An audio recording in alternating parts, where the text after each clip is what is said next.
తల్లి లేదంటారు, శివుడికి తల్లి లేదంటారు.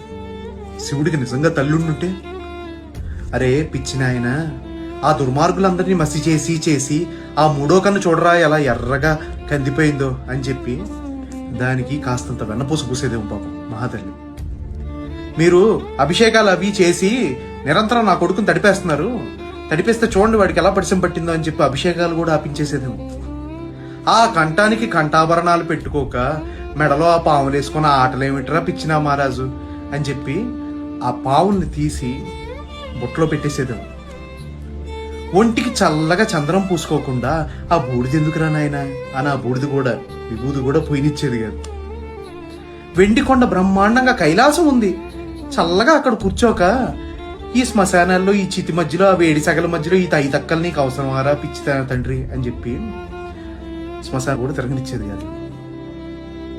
పాపం పిచ్చి మహారాజు తల్లి లేకపోయినా సరే ఆ అమ్మ అనే బొమ్మకు ప్రాణం పోసి మాతృత్వం అనే అమృతాన్ని మానవ జాతికి అందించి ఆయన మాత్రం తల్లి లేనివాడిగా అలా నిలబడిపోయాడు. పాపం తిన్నావా ఉన్నావా అని అడగటానికి అమ్మ లేకుండా ఎలా పుట్టాడో ఎక్కడ పెరిగాడో ఏంటో.